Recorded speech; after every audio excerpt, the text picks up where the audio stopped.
Olá, pessoas, sejam bem-vindos a mais um Momicast. Eu sou a Nath e o nosso papo hoje é um assunto que intriga muita gente, que causa muito debate, muita discussão, mas que a gente fala muito pouco, porque vamos combinar, não é um assunto lá muito divertido, né? Muito mais divertido falar de região, de estilos de vinho e tudo mais.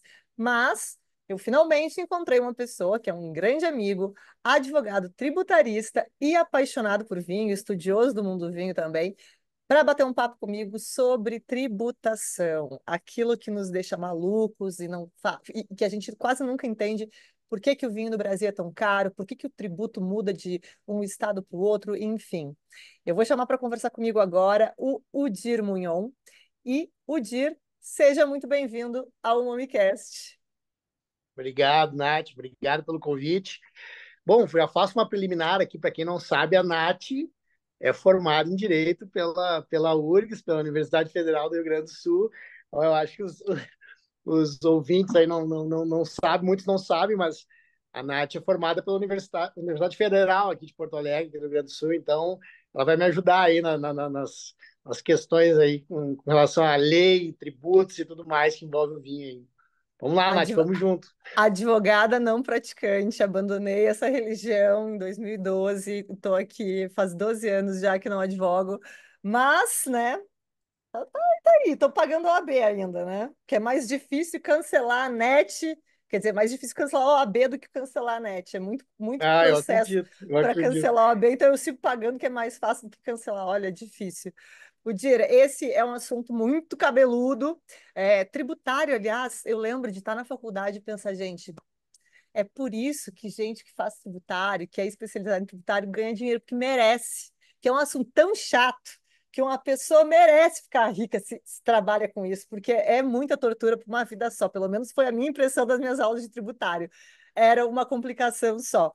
E esse é um assunto que a gente vive, que vive permeando, né? Todas as rodas de conversa no mundo do vinho, a gente ouve muitas coisas como é, se o vinho fosse considerado alimento no Brasil, a gente teria um custo mais baixo. Tem muitas questões quando a gente fala em impostos no Brasil, tanto para importação do vinho como para produção, né? O produtor, aí não, muitas questões são questões trabalhistas, enfim, mas o produtor no Brasil também tem um custo muito alto. Então, o vinho no Brasil, de maneira geral, é um produto de luxo. É difícil conseguir vinho super gostoso por uma faixa de preço muito baixa. E então, eu acho que a gente pode começar falando o que encarece o vinho no Brasil nessa questão tributária? Onde é que está? O que a gente tem de imposto num produto como o vinho? Porque a gente, quando faz a conta, né, de quando a gente vai para fora do Brasil, quanto custa um vinho, quanto ele chega no Brasil, a gente geralmente olha e diz: nossa, importador está crescendo o olho, olha quanto ele está cobrando.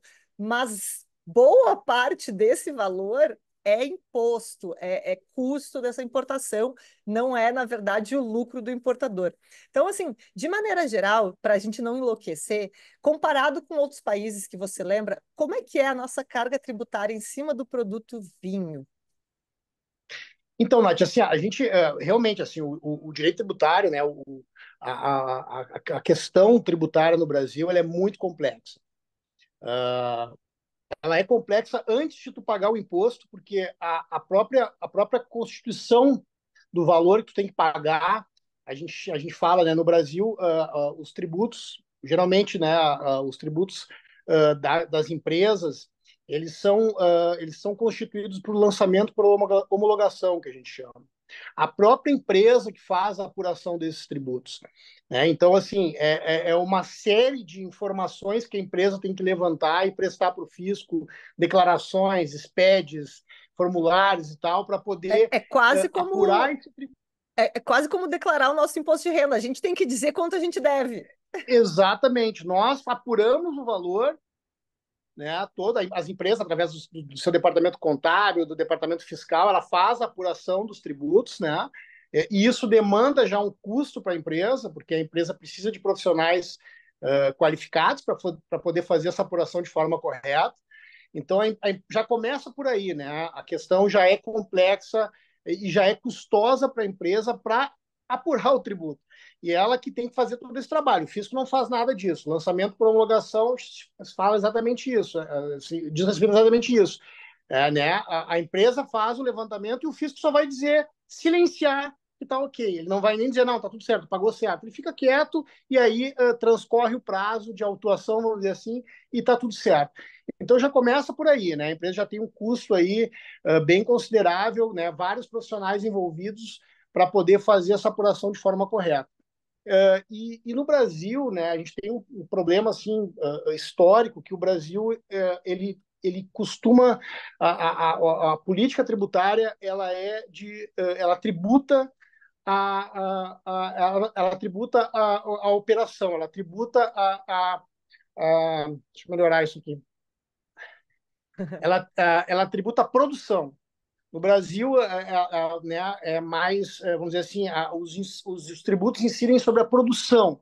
Né? Então, não a renda e não a propriedade, que nem os países mais desenvolvidos que tributam lá a tua renda, quanto é que tu realmente ganhou ali e tal. Não, no Brasil se tributa toda a cadeia de produção.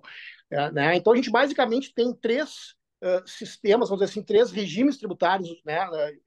Que é o simples, que é uma forma mais simples de apurar os tributos ali, né?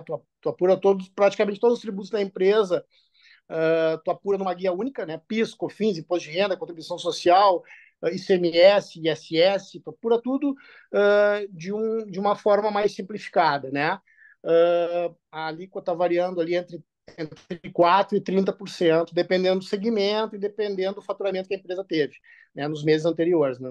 Então, é o regime do simples, depois nós temos o presumido a partir de 4 milhões e 800, que a empresa pode permanecer no simples, de 4 milhões e 800 até 78 milhões, ela fica no presumido, tá? Então, ela não pode mais, a partir de 4 milhões e 800 de faturamento anual, ela não pode mais ser simples, ela tem que ir para o presumido, ou para o real, inclusive, se ela quiser, e obrigatoriamente, passando de 78 milhões, ela entra no regime do lucro real. Então, temos simples, lucro presumido e lucro real. Simples mais simplificado, tributa, né, praticamente todos os tributos numa guia única, de forma mais simples, alíquota entre 4 e 30, e o presumido e o real, aí nós temos os tributos divididos lá, ICMS, ISS, PIS, COFINS, Imposto de Renda, Contribuição Social, contribuições previdenciárias, né? E aí a alíquota, né, o ICMS do Rio Grande do Sul, uma alíquota geral é 17%, né, o PIS e a COFINS no presumido é 0,65% e 3%. No real, ela é não cumulativa, ela é uma alíquota um pouco maior. Imposto de renda e contribuição social, as alíquotas também têm base de cálculo, né, no presumido tem uma base de, vamos dizer assim, um lucro presumido que tu calcula, então ela é um pouco menor, as alíquotas, a base de cálculo é um pouco menor, mas é isso, são vários tributos que incidem sobre as empresas, né?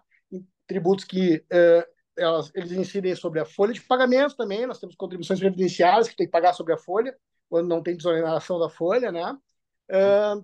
Então, são vários tributos que incidem aí sobre as operações da empresa. O que é importante, né? Quando a gente fala de importação, né? Importação já é também vamos dizer assim, uma realidade paralela também. Então, ali nós temos o imposto de importação, nós temos o PIS, nós temos a COFINS, nós temos o ICMS, nós temos o IPI, nós temos uma gama de tributos na operação de importação. Né? Então, ali, nós estamos falando hoje, se eu não me engano, o imposto de importação 27%, o IPI para vinho tranquilo 6,5%, para fortificado é 13%, Ah, tem o esse ponto, PIS. né? Desculpa te interromper, mas tem esse ponto que é bem importante, que muita gente não sabe. O nível alcoólico, né, muda a gradação alcoólica, muda o tipo de imposto. Não tem uma questão Na assim verdade, também? no caso do IPI é NCM, né? Que é uma nomenclatura de classificação de produto. Tá? Então, assim, depende do produto, ele tem uma alíquota, ele pode ser mais ou ele pode ser menos, né? Então, assim, para tu ter uma ideia, a gente fazendo um cálculo por cima, o pessoal de casa também pode me corrigir, porque eu não tenho, né, não tenho exatamente certeza sobre essas alíquotas, mas pelo que eu me lembro é mais ou menos isso. O IPI é em torno de 27%, aliás, desculpa, o II, Importação. o Imposto de Importação, em torno de 27%, o IPI 6,5% para vinhos tranquilos e 13% para fortificados, né? O PIS 2,1%, a COFINS 9,65% e o ICMS no Rio Grande do Sul, né, que é uma alíquota padrão, é 17%, mas essa alíquota pode variar De dependendo do estado para estado. estado. O ICMS é um imposto estadual, né? Então nós temos aí já 62 e alguma coisa aí de tributos que já comprou o produto importou o produto na Itália, ele vem para cá com 62 e alguma coisa, se eu não me engano, de tributação. Aí nós temos ainda, né, que é uma coisa que onera muito a operação, o custo de desembaraço aduaneiro, né, que são custos e taxas, né, para trazer esse produto, para desembaraçar ele, para ele entrar no Brasil, e mais o custo de frete marítimo, que é bem elevado também. Né? Em torno de. Eu conversando até com o meu afilhado, com o Nando, que trabalha com comércio exterior, disse, Nando, me mensura isso aí, em torno de 40%, 50% o custo, né, de taxas aduaneiras e 40%, 50% o custo de frete marítimo. Então, olha o que nós estamos falando, né? Se pegar aí, fazendo a grosso modo, aí, um vinho de 10 euros, né? R$ 61, hoje o euro está 6,10 mais ou menos. R$ 61 o vinho vai custar lá na vinícola, e ele chega aí com 62,25% de imposto, frete, custo do desembaraço, tudo mais, ele vai para R$ 160,20. Então ele E a gente chega. e a uh, gente está falando só do custo de tributação e de frete, sem considerar tudo que está envolvido, que é se o produtor quer trazer num container especial, refrigerado, refrigerado, vai exatamente. custar mais. Se esse produtor vai chegar num porto de outro estado e trazer para o estado dele, vai custar mais. E aí, Frete interno, né? acabei de virar um copo d'água em cima de mim, até quando fui falar de preço e imposto, meu Deus. E ainda assim, sem considerar todo o resto do custo de uma operação de uma empresa normal, marketing, enfim, aluguel, etc., que qualquer empresa tem. Não, mas olha, o mais engraçado, né, Nath? Não, mas só um pouquinho. Isso aí é o custo do produto para chegar no Brasil.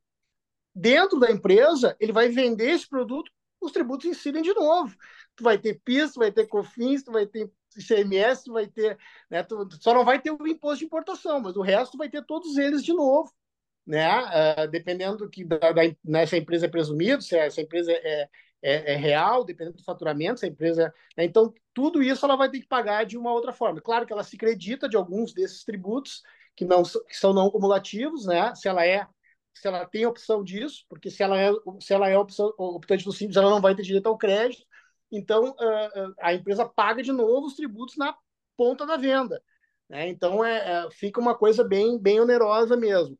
Uh, mas, né, Nath, o que acontece? Uh, Falando agora de um assunto bem atual, que o pessoal tem conversado bastante, passou agora no início do mês de julho no Congresso, né, a reforma a tão esperada, tão falada reforma tributária, tão desejada reforma tributária, né, ela já está caminhando aí, ela já teve, agora está sendo remetida para o Senado, já teve inclusive o projeto de lei, né, complementar, regulamentando essa reforma tributária aí, né? Então tem, vamos dizer assim, tem uma nova situação surgindo aí com relação à tributação, de uma maneira geral. Na verdade, a reforma tributária que se fala hoje, que tá caminhando, ela é uma reforma tributária com relação ao consumo, né? Aos tributos indiretos que incidem sobre o consumo, que esse é o PIS, COFINS, Imposto de Renda, desculpa, PIS, COFINS, ICMS, ISS e IPI, são esses tributos que a reforma tá mexendo, vamos dizer assim, né? Então aí vai ter aí está tendo novidades, está se conversando, estão se falando, já está se falando bastante sobre isso. A gente não sabe ainda como é que vai ser o texto final, né? Realmente que vai entrar em vigor, mas já tem aí bastante coisa acontecendo aí, mudando também a tributação do vinho, né? Assim, eu sei que o texto legal vai mudar, vai ser alterado muitas vezes até a gente chegar numa reforma de fato. Esse é um processo que não é um processo rápido, mas assim, por alto, sabendo mais ou menos aquilo que se acredita que não vai ser alterado muito do que se está falando hoje dessa reforma. É, a gente tem como esperar alguma melhora em relação a ao produto vinho especificamente? E se hoje, pensando assim de uma maneira muito positiva, ó, no melhor dos cenários, quão significativa você acha que seria essa melhora? Olha, Nath, sendo bem honesto contigo, assim, eu não tô muito otimista com relação a essa reforma, tá? Na verdade, assim, o que que se fala hoje, né? Se substitui alguns tributos, né? Então surge ali o Imposto sobre Bens e Serviços, né? O IBS, que vai substituir o ICMS e o ISS. O ICMS é um tributo estadual e o ISS é um tributo municipal, né? E surge também a contribuição sobre bens e serviços, que vai substituir o PIS, a COFINS e o IPI, que são tributos federais. Esses dois tributos vão formar o IVA, IVA dual, exatamente porque vai ser gerido pela União, né, no CBS, a contribuição sobre bens e serviços, e pelos estados e municípios com relação ao IBS, né? Então, assim, não se falou ainda exatamente com relação à alíquota, mas tá, estão dizendo em torno de 26,5% dessa alíquota, né? Não se sabe ainda, vai ter uma lei ordinária que vai regulamentar essa alíquota, né? E surge também o imposto seletivo, né? O imposto do pecado aí que vai incidir sobre as bebidas alcoólicas, né? O imposto seletivo ele tem deixa eu me lembrar qual é que são deixa eu só dar uma olhada aqui, até anotei aqui para não errar. Ele vai incidir sobre veículos elétricos e a combustão, não sei se teve alguma alteração, embarcações e aeronaves, produtos de origem de fumo, né? Bebidas alcoólicas, bebidas açucaradas, bens minerais e concurso de prognósticos e fantasy sports, que são apostas, né? Parece que está sendo também discutida a questão de incluir os jogos de azar, né, né, que tá caminhando também aí no Congresso a aprovação aí dos cassinos e jogo do bicho, enfim. Então, esse imposto do pecado, né, esse imposto seletivo, ele nasce com essa ideia de que quanto mais prejudicial for né, a saúde das pessoas e ao meio ambiente, maior tem que ser a tributação, né? Então esses bens aí, desculpa, esses produtos e esses serviços, eles seriam Nossa. prejudiciais à saúde ou ao meio ambiente, então teria uma tributação né, sobre isso. Não se sabe ainda também com relação à alíquota de quanto que isso vai ser representativo. O que eu vi na lei, eu dei uma passada assim, se eu não me engano, ali o artigo 406 dessa lei, projeto de lei complementar aí 68 de 2024, que regulamenta aí esse IBS, esse CBS e o imposto seletivo, ela fala que a graduação alcoólica, tá, vai interferir nessa tributação, nessa alíquota. Né, eu acho que a bebida alcoólica com maior grau alcoólico, né, vai ter uma tributação maior, né, o vinho ali em torno de 8 a 15, então vai ser menor do que a whisky, menor do que a vodka, então, ao que me parece, vai ser nesse sentido. A gente não sabe ainda porque não tem ainda uma definição. Mas o importante falar disso, né, Nath? Uma coisa que é interessante, que essa questão da seletividade, né, ou da essencialidade, ela já existe hoje na Constituição, né? A Constituição, ela um dos princípios constitucionais tributários é exatamente no sentido, mas não no sentido de tu punir o que é prejudicial, mas de tu beneficiar o que é essencial, né? Então, alguns tributos indiretos também, o ICMS e o IPI, eles são submetidos ou deveriam ser submetidos a esse princípio. E aí no seguinte sentido, por exemplo, a energia elétrica, né? Ela é essencial, ela é vital para as pessoas. Então, a tributação teria que ser menor. Mas nós já vimos, né? em algumas situações aí uma coisa bem ao contrário disso, né? Tributação aí de alíquota de CMS de 25, 30% da energia elétrica, né? Quando que, né, a energia elétrica é vital para as pessoas. Então, a gente não sabe muito bem, né? Surgem vários questionamentos. Um questionamento que eu me fiz, né? Dando uma olhada na lei, dando uma lida.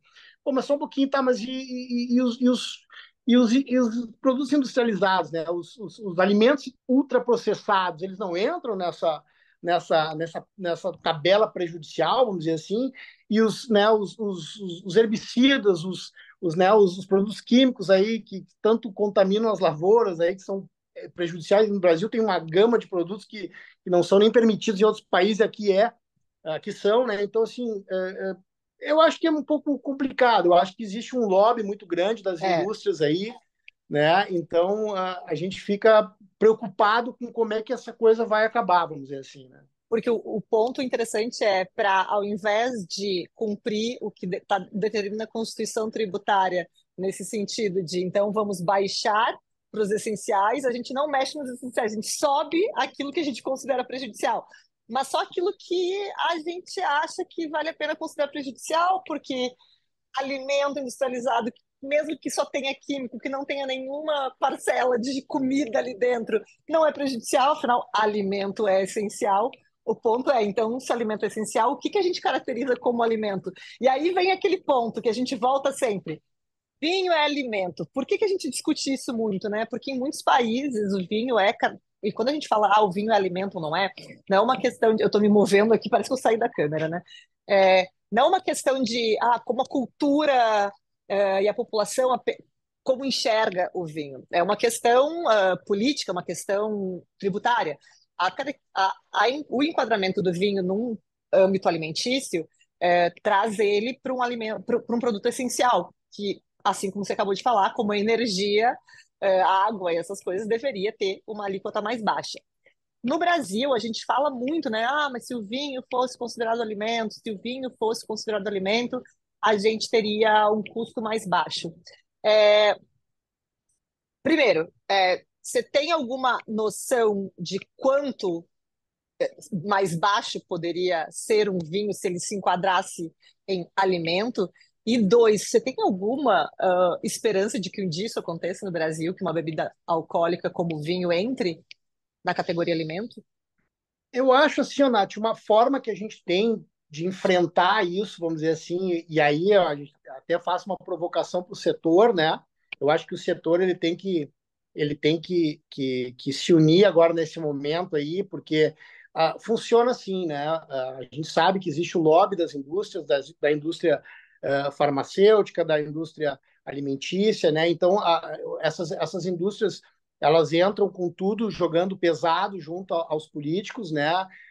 Para poder convencer eles de que é importante, né? Isenções e reduções de alíquota e tudo mais, né? Então, daqui a pouco é uma o vinho, a indústria do vinho tem que pensar nisso também e se mexer nesse sentido.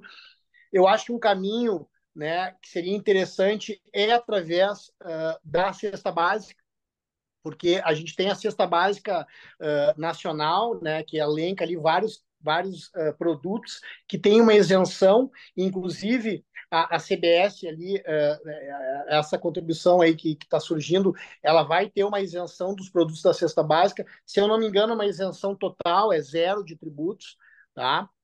Nós temos a cesta básica estadual, eu não sei se tu sabe disso, mas a gente tem a cesta básica federal, vamos dizer assim, que são elenco alguns alimentos, alguns produtos, e também a cesta básica estadual. No Rio Grande do Sul, se eu não me engano, pode ser que existiu até uma discussão agora, uns 2 meses atrás, 3 meses atrás, que teve uma tentativa do governo de aumentar a alíquota. Se eu não me engano, a alíquota de CMS para a cesta básica estadual no Rio Grande do Sul é em torno de 7%. Né? Então, a alíquota média do ICMS é 17%, a alíquota padrão no estado do Rio Grande do Sul, e para a cesta básica, se eu não me engano, são 7%. E os tributos federais eles são zerados, né? Então tem isenção total para os produtos da cesta básica. Eu acho que seria um caminho, né? E se eu não me engano, eu não tenho certeza, eu li alguma coisa que tinha um projeto de lei de algum deputado falando nisso, tentando incluir o vinho como um alimento né, que poderia ser integrante da cesta básica. Eu acho que um caminho seria bem interessante esse, né, tentar fazer com que o vinho entrasse na cesta básica. Assim teríamos as isenções, de repente uma isenção total, inclusive, né, ou parcial no Rio Grande do Sul, mas isso com certeza daria um impacto aí, Nath, na casa de metade da tributação praticamente, até mais de repente, né? Porque tu pensa em ICMS, estão falando de 17%, tu reduzir ele para 7%, tu tira 10% da base de cálculo, 10% da alíquota, né? Que é bastante, né? O PIS e a COFINS também são tributos que são, tu paga pelo produto, então quer dizer, tu paga pelo faturamento, é um tributo pesado também. Então, de repente, o caminho seria esse, seria tentar fazer com que o vinho entrasse na cesta básica, tanto federal quanto dos estados, né, para poder ter uma isenção aí, né, nessas tributações, nesses tributos indiretos, né? Uma perguntinha, tu acha, eu estava falando você até agora, né? Falar com o gaúcho que o tu volta. O que que você tá tomando aí, falando nisso? Que vinho é? Peguei um vinho especial para o Thiago, porque eu sei que o Thiago adora, tu também gosta. Ninguém já bebeu algumas vezes já, ó. Nossa, Conhece bem. Arpepe! É, tu Maravilhoso. conhece Inclusive, bem. esse vinho eu acho que eu tomei pela primeira vez com o Vini. Ele adora também. Ele adora esse vinho, muito bom. É, eu sabia que tu ia Val- falar isso. Nós tomamos Valtellina. alguns vinhos, vinhos desse produtor, o Inferno, que é uma sub-região bem interessante lá também. O Sacela, nós tomamos lá em casa, no meu outro apartamento. Eu, tu e o Thiago, no meio da pandemia, que vocês fizeram uma visita ali. E aí hoje eu disse, ó, a Cellar está trazendo esse vinho para o Brasil agora. Quem trazia era a Decanter. Verdade. E eu sou apaixonado por esse produtor. Eu acho que é um dos melhores produtores da Itália. E já, então, assim, eu abri ele para incomodar o Thiago. Eu sei o Thiago e vocês gostam bastante do vinho, né? Não, a gente gosta muito desse vinho. Esse vinho é muito bom. E faz tempo que eu não provo, hein? Acho que deve fazer uns 2 anos que eu não provo. Nem sei como é que tá. E até me perdi agora, a cor do teu vinho, quando você foi provar, bate uma luz atrás, olha isso. Tá muito linda. Nossa, tá muito Isso aqui bonita a cor é desse vinho. extraordinário, extraordinário. Eu sou apaixonado por esse vinho. Agora, assim, falando opinião pessoal mesmo, eu, ouvindo você falar, porque eu, sinceramente não sabia da existência de cesta básica estadual e federal. Não é um assunto que eu tenha conhecimento. Mas, parando para pensar, enquanto você falava, me parece ser mais. Não que eu acho que seja uma coisa que vá acontecer com uma facilidade muito grande, como você falou. É, esses outros alimentos, essas outras indústrias têm lobbies muito fortes e muito conhecidos há muito tempo. Então, eu acho que sim, a gente tá na hora do lobby do vinho aparecer aí e dar uma pressão. Mas, é, pensando enquanto você falava sobre o vinho entrar numa cesta básica, eu imagino que talvez não seja uma coisa que vá ser tão fácil de acontecer numa esfera federal sem antes acontecer numa esfera estadual. Talvez o Pode caminho ser. seja o estado onde mais se produz, onde se consome bastante, onde existe realmente essa cultura, porque São Paulo consome bastante também, mas no Rio Grande do Sul tem muito essa ligação familiar, né? Muita gente, principalmente quem vem do interior ou tem família no interior, mesmo que não sejam de zonas tradicionais da produção de vinho, é normal ter uma parreira em casa. O meu avô, na cidade de Sapucaia do Sul, que é a região metropolitana de Porto Alegre, a primeira parreira que eu vi na minha vida foi na casa dele e ele não era bebedor de vinho nem nada. Simplesmente fez a parreira para ser a garagem do carro. Eles faziam aquela cobertura e é uma planta que trepa, sobe, vira sombra e ali era onde ele deixava o carro. Então, e eu lembro de colher aquela uva e comer aquela uva no verão.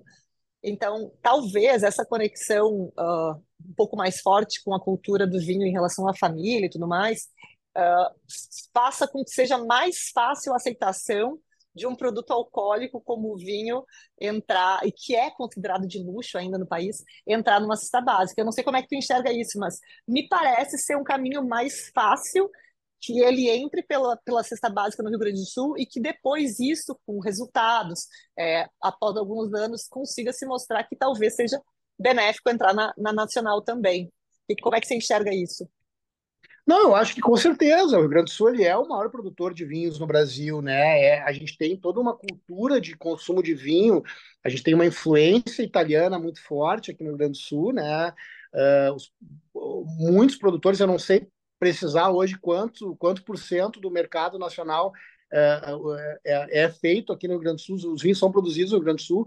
Hoje a gente tem vinhos, né? A gente tem vinho em Santa Catarina, a gente tem vinho no Paraná, em Minas, a gente tem vinho em São Paulo, na Bahia, né? A gente tem no Rio de Janeiro, Espírito Santo, a gente tem vinho por, né, vários lugares do Rio Grande do Sul, do Brasil.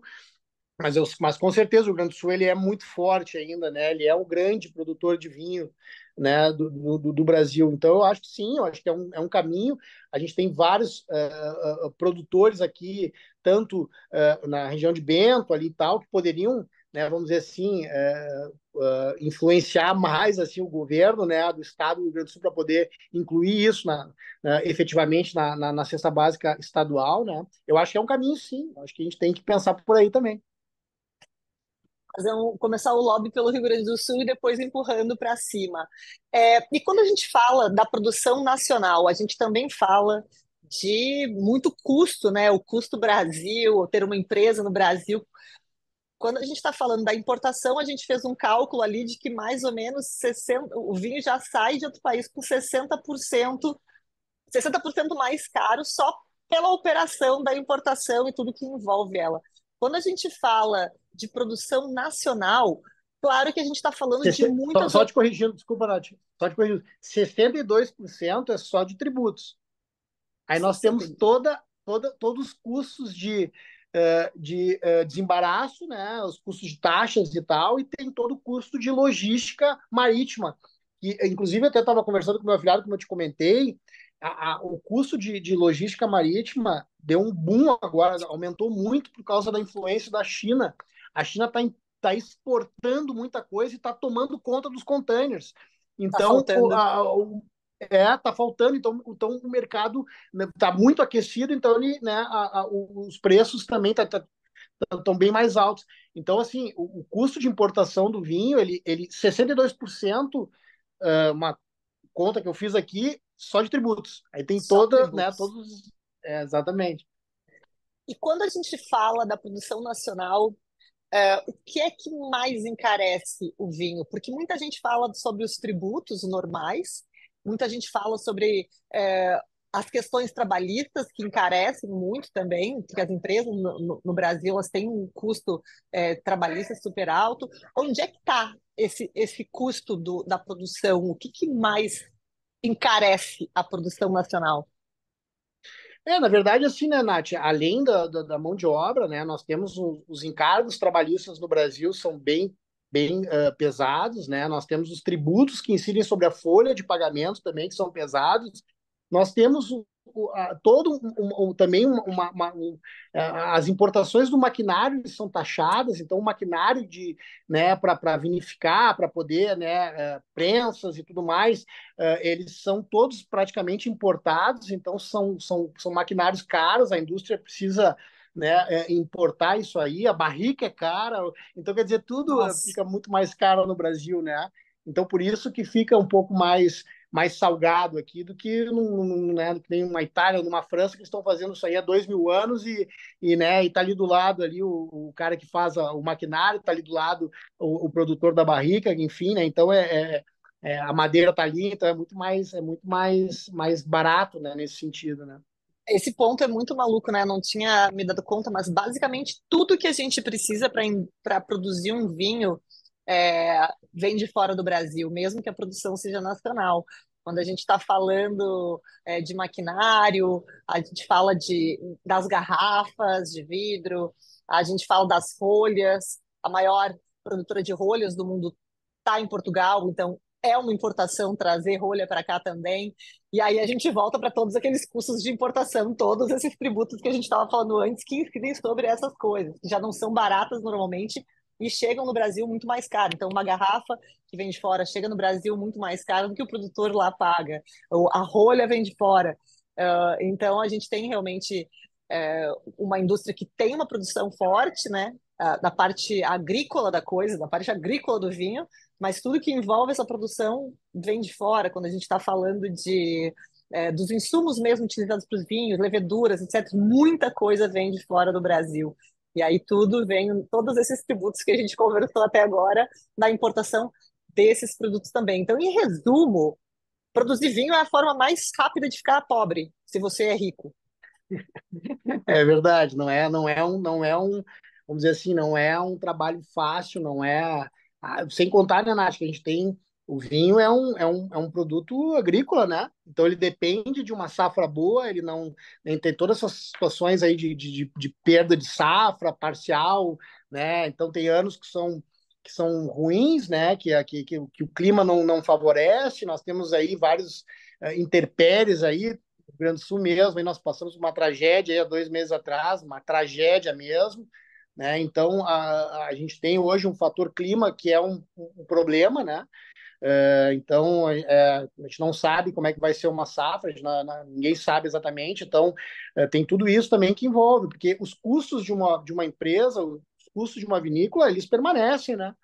Então, tu pode ter ali uma redução ou outra de uma mão de obra para colher a uva, alguma coisa assim, mas em tese os custos eles são os mesmos. Então, uma safra boa paga os custos, uma safra ruim vai ficar um déficit. Então, tem tudo isso, né, que envolve.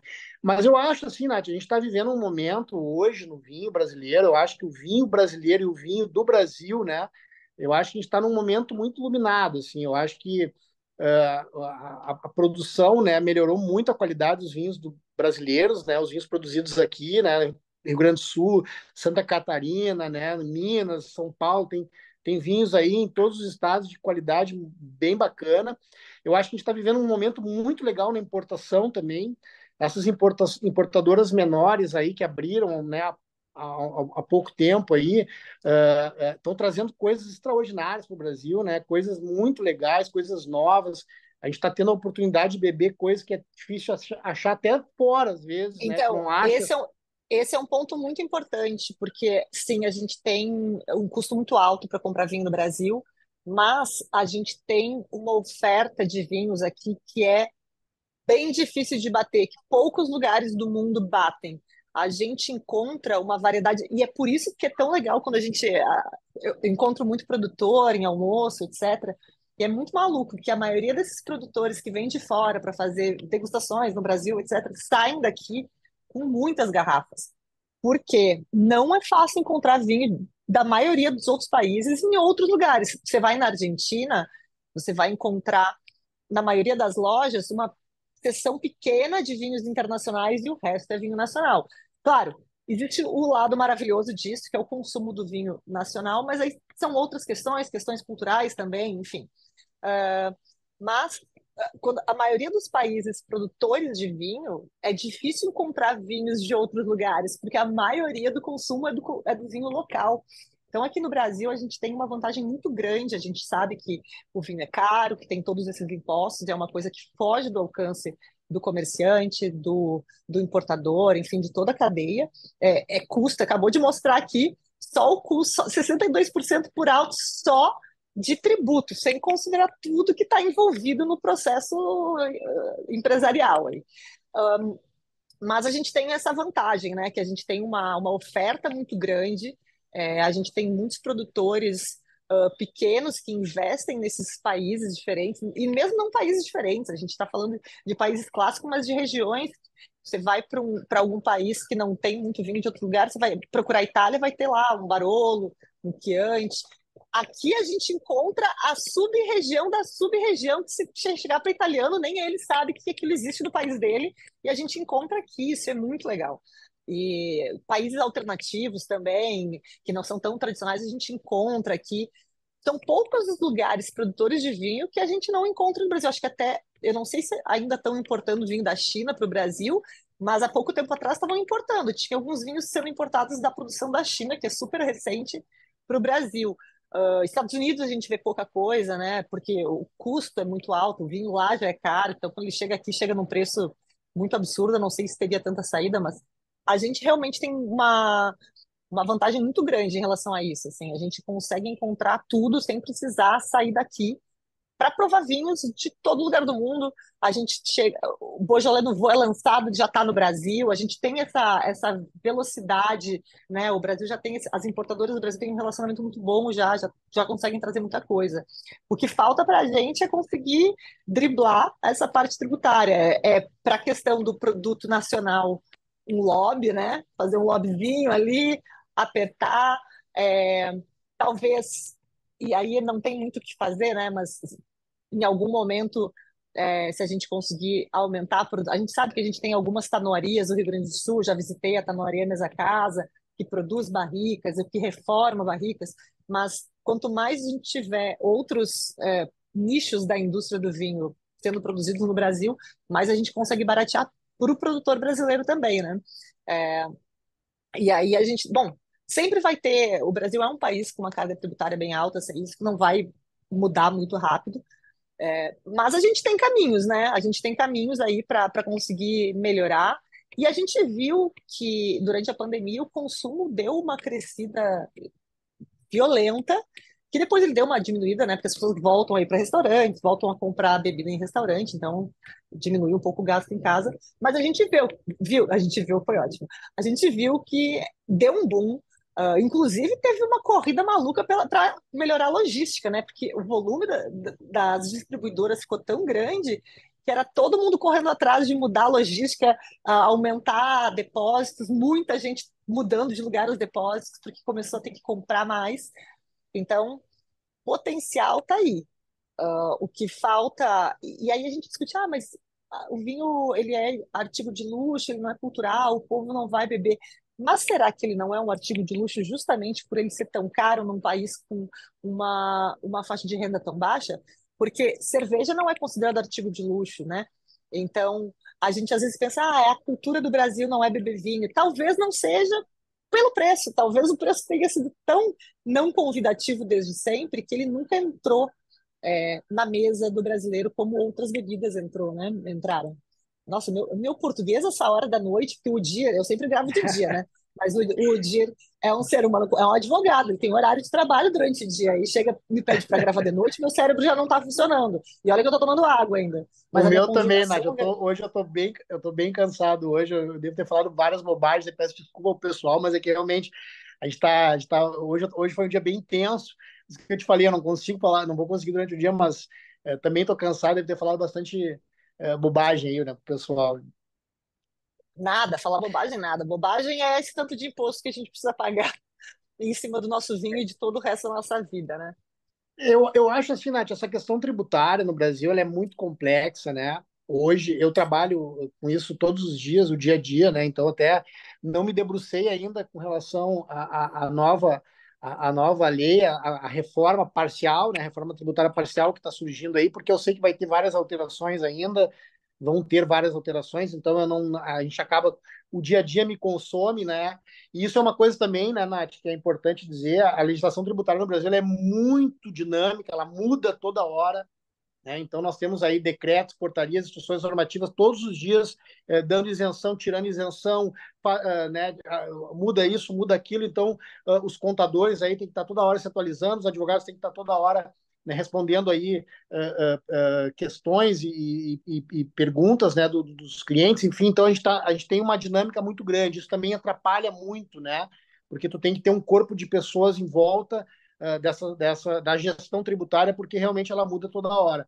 Então, não, por isso não me debrucei ainda, acho que vai ter muita discussão, mas eu acho que o momento é importante. Eu acho que é um momento aí do pessoal, né, da indústria se unir agora e dizer, ó, pera só um pouquinho, vamos organizar isso aí, né, vamos diminuir, porque a tributação exagerada, a tributação, ela prejudica não só, vamos dizer assim, ela prejudica todo o negócio, ao ponto de que o descaminho, o contrabando aumenta porque as pessoas, olha lá, o vinho, né? O vinho Custa é isso, na tanto lá. Argentina custa isso aqui. Pega. Exatamente. E no meio desse contrabando todo aí que está acontecendo, que a gente vê diariamente acontecendo, existem produtos falsificados. E não são poucos, né, Nath? Não são poucos. As pessoas Não. não sabem, as pessoas não falam muito disso, mas assim, é muito sério esse assunto, né? Então, tu tá tomando, tá achando que tá pagando barato, mas tu tá tomando uma coisa que tu nem sabe o que é, né? Então, daqui a pouco tá né, Isso, com problema de saúde. Então, eu acho que a questão tributária ela tem que ser enfrentada também nesse sentido. Olha, ela vai servir, né, uma adequação tributária, né, uma redução da carga, ela vai servir para diminuir essa confusão toda que tá acontecendo hoje. Nós, no Rio Grande do Sul, aqui, a gente vê isso muito acontecer, né? Então, as pessoas comprando de contatinho de WhatsApp, né? E olha como o mercado todo perde com isso, né? Além do consumidor perder a saúde, né? Então, eu acho que nesse sentido também é importante uma reforma tributária e uma adequação tributária, né, para poder fomentar melhor o negócio e não gerar esse tipo de problema, né? Isso é um ponto bem importante que você tocou, porque a última vez que eu li dados sobre esse assunto, sobre o descaminho, né, o contrabando, tava um para um. Um vinho que entra no Brasil legalizado para um vinho que entra no Brasil através do descaminho. Um para um é muita coisa. Significa que se a gente Muito. está vendendo 200 mil garrafas de vinho legalizado, entra 200 mil garrafas de vinho contrabandeado. E aí você tocou num ponto também que é bem interessante, que é essa questão da falsificação. Muita gente não acredita nela. E muita gente acredita que a falsificação está lá nos vinhos de Uhum. 3 mil reais, 5 mil reais. O pessoal assistiu Sour Grapes, aquela história do Rudy, que é o falsificador famoso. Inclusive, temos uma camiseta no Mami na época que ele estava preso, que era o Free Rudy, porque eu acho que ele é genial, mas a gente pode debater isso Eu em tenho outro ela, eu tenho momento. essa camiseta. Eu tenho Essa essa camiseta é camiseta. maravilhosa. Eu acho que o Rude é genial. Inclusive, você sabia, não sei se você viu, olha, mudando de assunto, abrindo um parênteses aqui. Você viu que ele estava fazendo eventos agora de falsificação, Tem. como evento de degustação. Ele chega e demonstra a falsificação dele, como ele faz. É genial, é brilhante. Entendo todo o problema por trás disso, mas ao mesmo tempo eu acho que essas pessoas são brilhantes. Mas enfim, a gente viu aquele filme e a gente fica com essa ideia de que os vinhos falsificados são vinhos extremamente caros e raros, são safras antigas. E acontece que não. Assim como o cara que traz o vinho e distribui, traz o vinho, atravessa a fronteira e distribui no Brasil, ele está vendo quais são os vinhos que mais estão sendo comprados.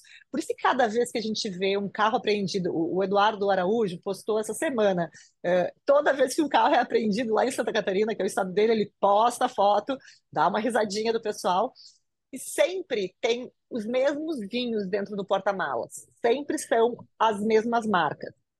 Quando o cara começa a ver que ele está indo e voltando, sempre os mesmos vinhos que o pessoal quer, sempre os mesmos vinhos que o pessoal compra. Você acha que esse cara vai continuar indo e voltando toda hora?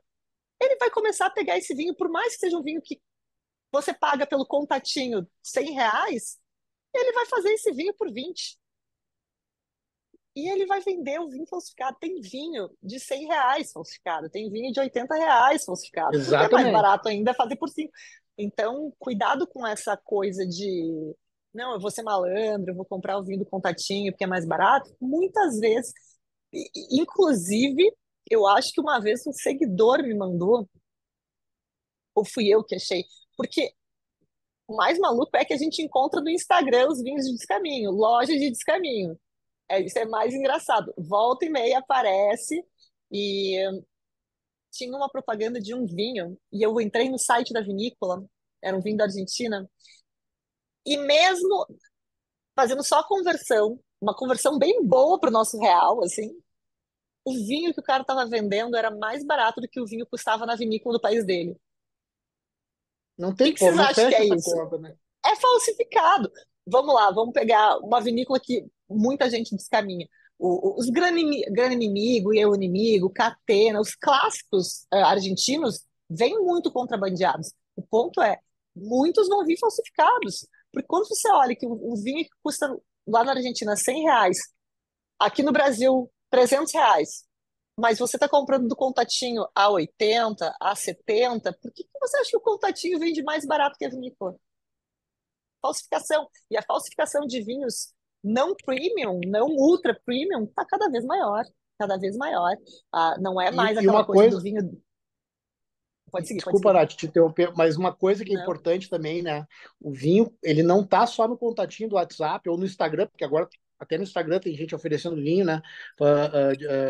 Contrabandeado, enfim, mas tá também nos restaurantes, né? Então, assim, tem restaurantes vendendo vinho contrabandeado, tem mercados vendendo vinho contrabandeado. Então, assim, isso aí é uma coisa muito séria. isso com uma política tributária correta, com vamos dizer assim, com uma tributação adequada, eu tenho certeza que isso diminui bastante, né? Porque aquela ideia de que eu vou comprar, né? Eu quero pagar menos e tal, porque o vinho é muito caro, né? Cara, então assim, daqui a pouco, né, melhorar um pouco a política tributária vai ter um reflexo nisso também, ao meu ver, né? É, mais ou menos, né? E se a gente for calcular tudo que envolve isso, porque quando a gente fala de diminuir, a gente diminui inclusive o custo público, né? Porque existe toda uma questão pública de eh, polícia, investigação e etc., em torno desse descaminho, de fiscalização de fronteira, etc. Quando diminui o fluxo, a gente sabe que em áreas onde tem mais fluxo vai ter mais fiscalização. Quando se diminui, consegue-se diminuir um pouco do custo do vinho através de diminuir a tributação. Já não fica tão vantajoso, já diminui a vantagem em relação ao vinho do contatinho. Se diminui a vantagem, vai diminuir o lucro dele, daqui a pouco ele vai vender menos. Vendendo menos Exatamente. é menos custo de fiscalização, é menos custo do poder público para controlar essa situação, e que é bem grande. E ela claramente, obviamente, não envolve só vinho, né? Essa questão fronteiriça envolve diversos produtos, mas a gente fala aqui do vinho porque é o que nos interessa. Mas diminui muito esse custo também. É a mesma coisa quando a gente fala, o pensamento é o mesmo quando a gente fala de saúde pública e investir na saúde, uh, em esportes, em alimentação, porque isso diminui o custo público lá na frente para tratar doenças. Então, quando a gente fala do descaminho, é a mesma coisa. Se a gente diminui essa alíquota, melhora a condição do importador que está vendendo, diminui a vantagem do contrabandista. Diminuindo a vantagem do contrabandista, diminui todo aquele ciclo que é montado, todo aquele circo que é montado para ir atrás dele, para investigar aquelas operações, porque quase nunca e a gente tem esse hábito de ver uma foto de um porta-malas aberto com um vinho contrabandeado ali, a gente acha que foi uma batida qualquer, que a polícia estava parada, fazendo uma fiscalização na estrada, parou, opa, olha aqui esse carro cheio de vinho. Não, a maioria das vezes, quando você vê a notícia, está lá, operação, sei lá, Operação Baco, Operação Dionísio. Existe uma operação em torno daquilo, existe uma investigação toda acontecendo para chegarem nestes veículos pontuais que estão cruzando.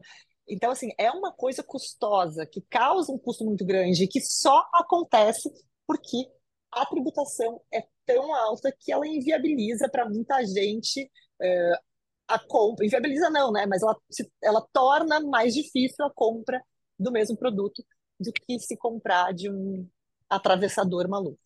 Então, quando a gente pensa na big picture, né? Olha de longe, tem muita coisa que a gente consegue, muito custo que a gente consegue diminuir a partir do momento que a gente arrecada um pouco menos nesse setor. E isso, obviamente, deve se estender para diversos outros setores, né? Mas no caso específico do vinho, não só não só baixa para o consumidor, mas também reduz uma carga pesada ali para o poder público nessa questão de controle de fronteira, nesse sentido pesado, de ficar sempre em cima, sempre atrás desse tipo de operação de contrabando, né? Bom, para quem estava esperando que a gente fosse trazer aqui, nossa, quando entrar essa reforma tributária, o vinho vai custar isso, aquilo. Gente, isso é tipo BBB, ó, vai se estender, é reality show. Acompanhar uma reforma dessas, para quem é do mundo jurídico já sabe, que é uma novela longa, muitos capítulos, com muitas mudanças, muitos plot twists aí, muitos novos atores vão aparecer nessa brincadeira, muita coisa é alterada, e mesmo depois da reforma instaurada, a gente sabe que 2 dias depois tem coisa mudando, 3 dias depois tem alteração, a lei tem alteração o tempo todo. Então, nesse momento, a gente quis trazer para vocês mais um panorama de onde está a tributação do vinho hoje, porque a gente sabe que é uma dor muito grande de quem gosta de vinho.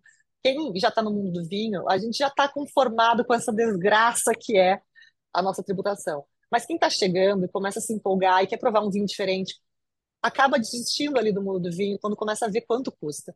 A gente chega até um limite e depois daquilo não tem mais o que provar porque começa a ficar muito caro, acaba desistindo desse mundo.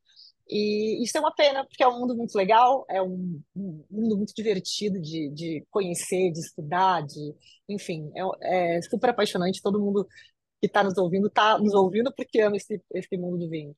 É, então, enfim, a gente que só trazer para mostrar um pouquinho de onde vem esse custo tão alto de que dói tanto no nosso bolso e dar uma diretriz do que pode ser alterado, sem ainda saber números, alíquotas e sem saber se as alterações vão passar, né? Porque tem muita coisa que está no projeto que depois vai ser vetado lá na frente, a gente não sabe. Então, assim, esse é um panorama geral do que a gente tem de informação nesse momento. Lá na frente, quando essa reforma sair do papel, a gente vai poder voltar aqui, sentar, dar uma risada do que a gente falou hoje, porque talvez o que a gente falou hoje mude completamente lá na Com frente, certeza. mas não, talvez não, com certeza muita coisa vai mudar, mas pelo menos aí a gente já vai ter uma base para dizer, ó, tínhamos isso, X% de imposto, hoje a gente tem mais, ou hoje a gente tem menos, ou hoje isso aqui saiu daqui, mas compensou aqui, então o preço do vinho não vai mudar, porque tem também isso, né? A gente pode talvez conseguir baixar o preço num lado, mas onerar em outro lado do produtor que ou do importador que vai acabar equilibrando e mantendo tudo igual. Então tem muita questão variável aí. É, é por isso que eu não estou mais nesse mundo jurídico e é por isso que eu nunca quis entrar no mundo do tributário, porque é uma desgraça. Eu admiro realmente que o Dir está aí há 30 anos advogando nesse mercado tributário. Olha, se tem uma pessoa que deve ter paciência na vida é você, porque e todos os outros tributaristas que estão por aí nos ouvindo. Mas é isso, gente. É, Eu só eu, queria falar para vocês que. Desculpa, vai lá, vai lá. não, não, é que advogar no tributário é bem, vamos dizer assim, é decepcionante, né? Trabalhar com tributário mesmo, né? Porque eu trabalho com planejamento tributários, né? Planejamento societário, então a gente tem às vezes, né? A gente aprende uma coisa na especialização e não, isso aqui não pode por causa disso. E aí chega no judiciário, né? E o judiciário vai lá e diz, não, é assim e acabou. E aí tu acaba, né, se decepcionando um pouco, porque pô, mas não pode, o princípio tal e tal, mas, enfim, então trabalhar com tributário no Brasil, ele tem uma parte bem decepcionante também, não é simples, é muito complexo e é bastante decepcionante.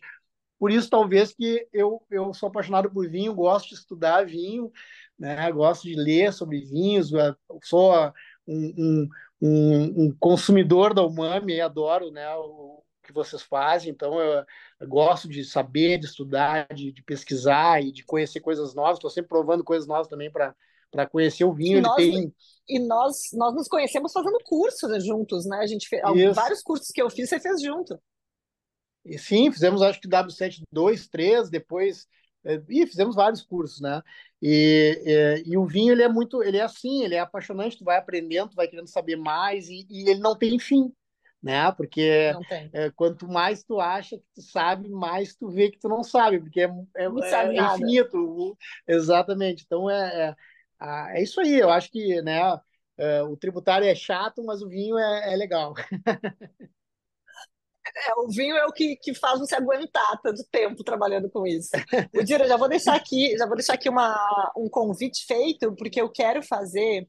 Eu estou um tempo para fazer um episódio sobre a legislação do vinho que a gente tem no Brasil.